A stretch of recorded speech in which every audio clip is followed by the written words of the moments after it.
As bem-aventuranças, consideradas como suprema felicidade.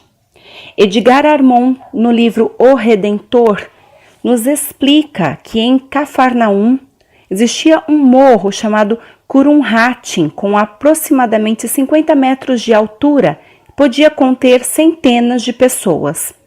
Naquela tarde, as pessoas sabiam que Jesus pregaria no monte e se dirigiram para lá, vindas daquela cidade e também das imediações. Os escribas e intérpretes da lei foram para vigiar Jesus. Outros foram porque o admiravam e queriam aprender sua doutrina. A maioria foi para receber atendimento para alívio das dores e sofrimentos. Sermão do Monte representa um código moral de alta significação espiritual. Jesus estabeleceu o sistema fundamental de sua doutrina chamado cristianismo. Neste sermão, ele contradiz ser um Messias político, afirma que seu reino não é deste mundo, prega as 8 bem-aventuranças, fala sobre os 10 mandamentos e ensina o Pai Nosso. A impressão deixada pelo sermão foi extraordinária em muitos sentidos. Para quem foi contestá-lo, o sermão deixou-os escandalizados. Mas para os homens do povo e miseráveis nasceu a alegria e a esperança. Eles deram gritos de júbilo, glorificaram Jesus. Quando terminou o sermão, Jesus estava exausto. Ele quis se afastar, mas o povo o envolveu, aclamando. Foi necessário que os discípulos o arrancassem dali, quase carregando-o nos braços. Em Mateus 5, nós podemos ler: Bem-aventurados os pobres de espírito, porque deles é o reino dos céus. Felizes os que sofrem, porque serão consolados. Os mansos herdarão a terra. Os que têm fome e sede de justiça serão fartos. Os misericordiosos alcançarão misericórdia. Limpos de coração verão a Deus. Os pacificadores serão chamados filhos de Deus. Perseguidos, porque deles é o reino dos céus. Felizes serão quando te injuriarem, perseguirem e disserem mal contra vocês por minha causa. Exultem e alegrem-se, pois será grande a vossa recompensa no céu, porque assim perseguiram os profetas que vieram antes de vós. No Evangelho segundo o Espiritismo, capítulo 5, os sofrimentos são crises salutares que levam à cura, purificação que assegura felicidade nas existências futuras, auxilia o adiantamento se aceita sem queixas, fornece experiência, faz sentir a diferença entre o bem e o mal, dá necessidade de se melhorar para evitar o que já foi causa de mágoas, é uma advertência de que andou mal, sem isso não se emendaria. Pode ter 3 origens. Uma, relacionada à vida presente. Muitos caem por sua própria causa, por culpa própria, por imprudência, orgulho e ambição, falta de ordem e perseverança, por mau comportamento ou por não limitar seus desejos. O Livro dos Espíritos fornece alguns exemplos. Então, para a união infeliz, nós nos lembraremos que muitos casais não se unem por forças do amor sincero e recíproco, mas por forças de interesse, vaidade, necessidade de estar junto com aquela pessoa que vai lhe permitir ter uma vida cômoda e confortável. Assim, em determinada ocasião, as pessoas se olham, se observam e não se reconhecem. Não sabem o que estão fazendo junto com aquele ser, porque de fato nunca se amaram. No caso das doenças, nós sabemos que muitas delas são provenientes de abusos, de vícios. Por exemplo, enfisema. quando a pessoa fumou por 40 ou 50 anos, então teve décadas para destruir pouco a pouco o seu corpo físico, adquirindo uma doença que lhe trará tantos dissabores. Pais infelizes que não educaram as más tendências dos seus filhos. Tiveram aí 15 anos para observar a criatura que Deus colocou no seu lar, para saber que, como pais e mães, teriam a missão de conduzi-los a Deus, sabendo então que, como tutores, eles deveriam observar as más tendências e corrigi-las. Eles não fizeram isso.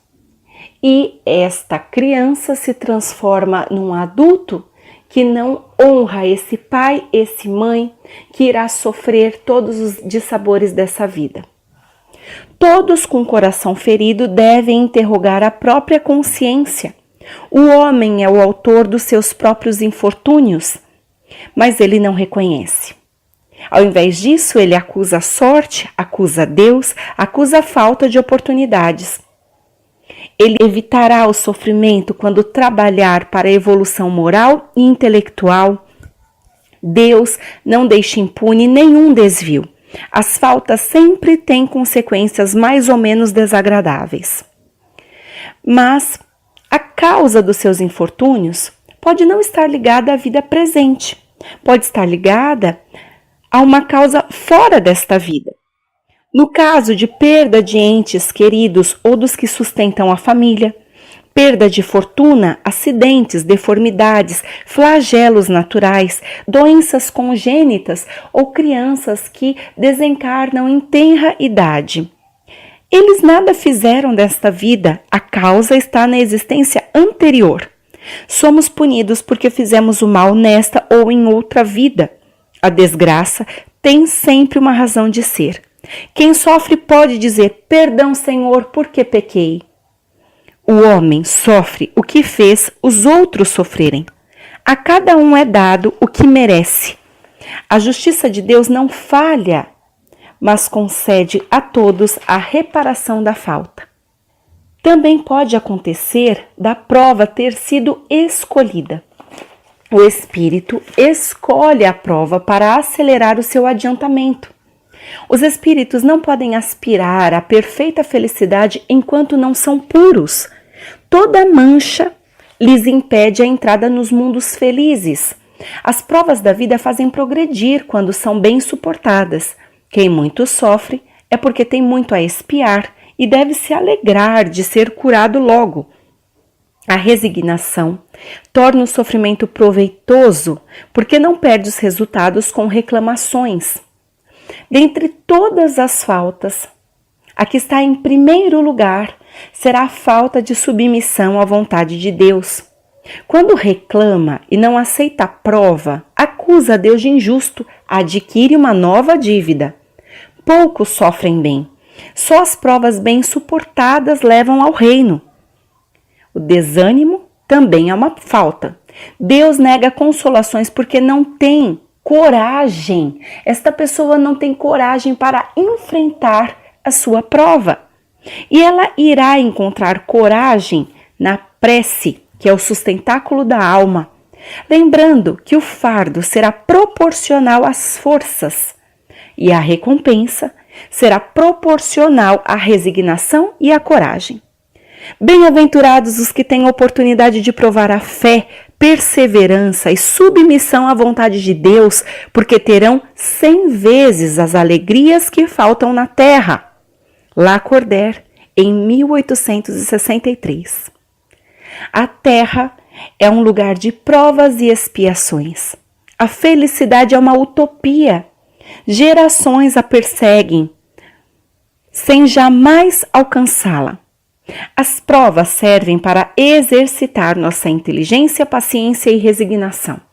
François Nicolas Madeleine, em 1863. No Evangelho segundo o Espiritismo, capítulo 6, sobre consolação, Jesus ensinou que para todos os sofrimentos a consolação seria a fé no futuro e confiança na justiça de Deus. Vinde a mim todos que estão cansados e sobrecarregados, e eu vos aliviarei. Mas Jesus impõe uma condição, a assistência e felicidade que promete aos aflitos, como condição, como dever, ele nos pede para ter amor e caridade para com todos, indistintamente. O Espiritismo é o Consolador prometido, porque ensina o que ficou mal compreendido, fornece causas justas e objetivos úteis para todas as dores. José de Souza e Almeida, no seu livro As Parábolas, afirma que Jesus falou sobre o reino de Deus ou o reino dos céus, que são diversos mundos do universo, mundos felizes, chamados mundos celestes ou divinos. Nos mundos primitivos e nos de prova e expiação, são os lugares onde existem choro e ranger de dentes. Existem todas as dificuldades, todos os padecimentos, sofrimentos inúmeros. Quem está no mundo de prova e expiação como a terra e passa para o mundo de regeneração, é como se passasse para o céu. Mas existe uma explicação subjetiva também para o reino de Deus, que é quando o indivíduo ele alcança a paz na consciência, tem o coração sereno, fé, equilíbrio, amor, bondade, fraternidade. No Evangelho segundo o Espiritismo, capítulo 7, os pobres de espírito são os que têm simplicidade de coração e humildade de espírito. Humildade, que é a virtude que nos aproxima de Deus, atitude de submissão a Deus, quando se inclina perante Deus e não se considera superior aos outros. No livro Em Torno do Mestre, Vinícius nos explica que o Sermão da Montanha foi o programa da obra de redenção de Jesus. Só a humildade faz jus ao reino dos céus. E a verdadeira humildade vem do íntimo. É fruto de conquista de elevação moral. A partir daí, o espírito pode avançar na realização do seu destino. Emmanuel, com o Livro da Esperança, nos informa que desastres, provações, enfermidades e flagelos inesperados arrancam indagações aflitivas. Onde estão os amigos espirituais que nos protegem? Como não preveniram as coisas? O amor brilha e paira sobre as dificuldades, como o sol paira e brilha sobre as nuvens. Ofereça paz e esperança a quem chora, para que todo o bem prevaleça à frente de todo o mal. Com almas sinceras à procura do bem, o sofrimento é o remédio para que o pior não aconteça.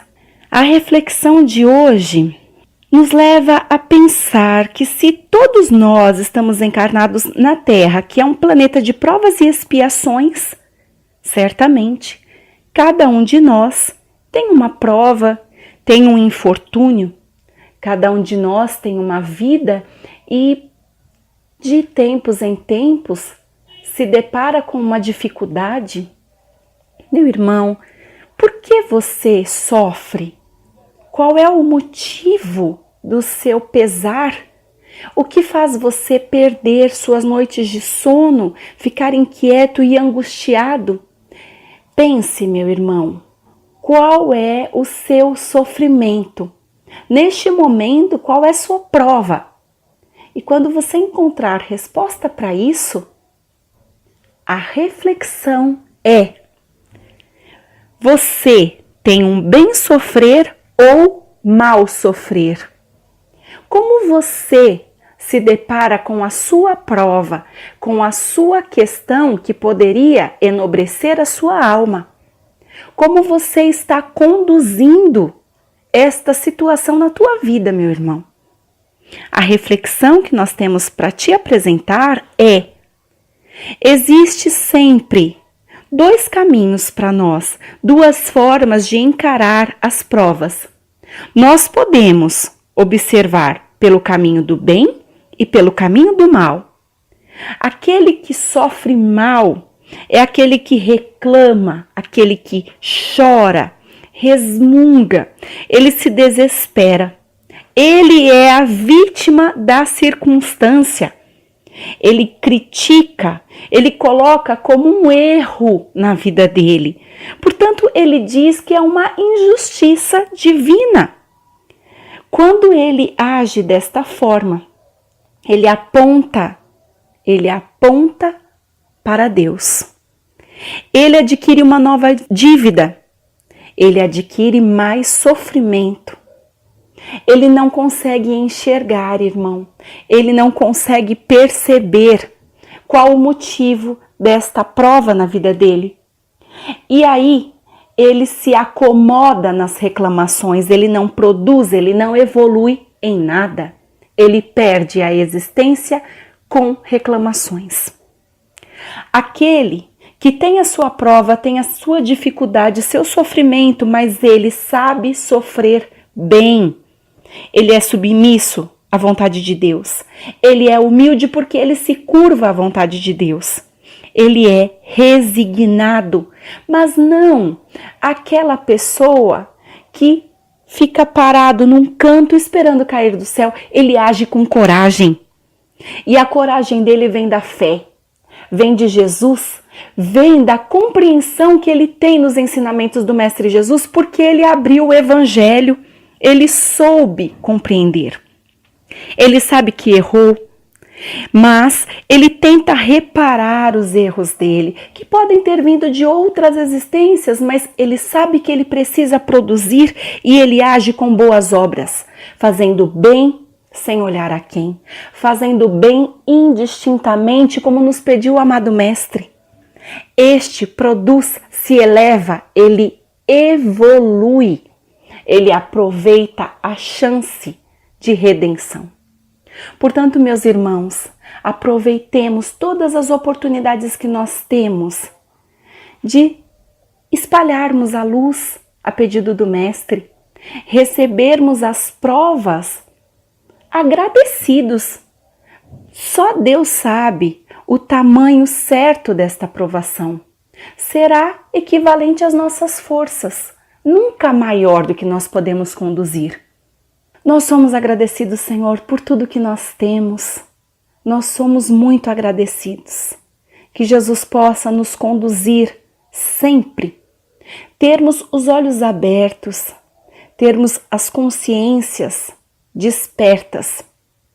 Agradecendo ao amigo Erasmo por mais este trabalho edificante. Graças a Deus, graças a Jesus.